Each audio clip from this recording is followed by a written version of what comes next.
Kahapon nga po ay naganap ang laban ng Magnolia at Alaska, kung saan crucial nga po ang game na ito para sa Magnolia dahil ilang talo na lang sure na mawawalan sila ng chance for playoffs. Pero good news dahil nanalo nga po sila at pawang dahil nga po yan sa malaking tulong ni Ian Sanggalang. Kaya naman sa ating video mga kabiboy ay atin nga pong pag-uusapan yan. Pero kung bago ka pa lang sa aking channel ay huwag mong kalimutang mag-subscribe. Kahapon nga po ay tinalo ng Magnolia ang Alaska sa score na 103-86, kung saan tinambakan nga po nila ang Alaska ng 17 points.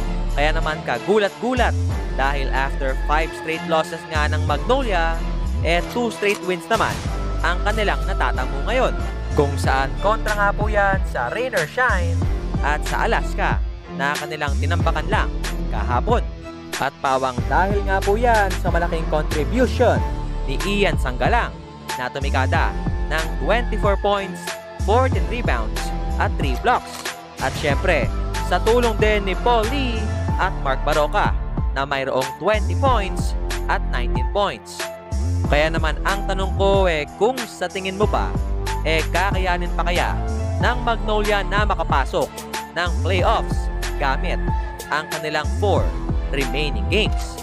So please comment your opinion down below at iisa-isahin kung basahin yan. And once again, this is me, Bob Game Style TV, saying bye-bye.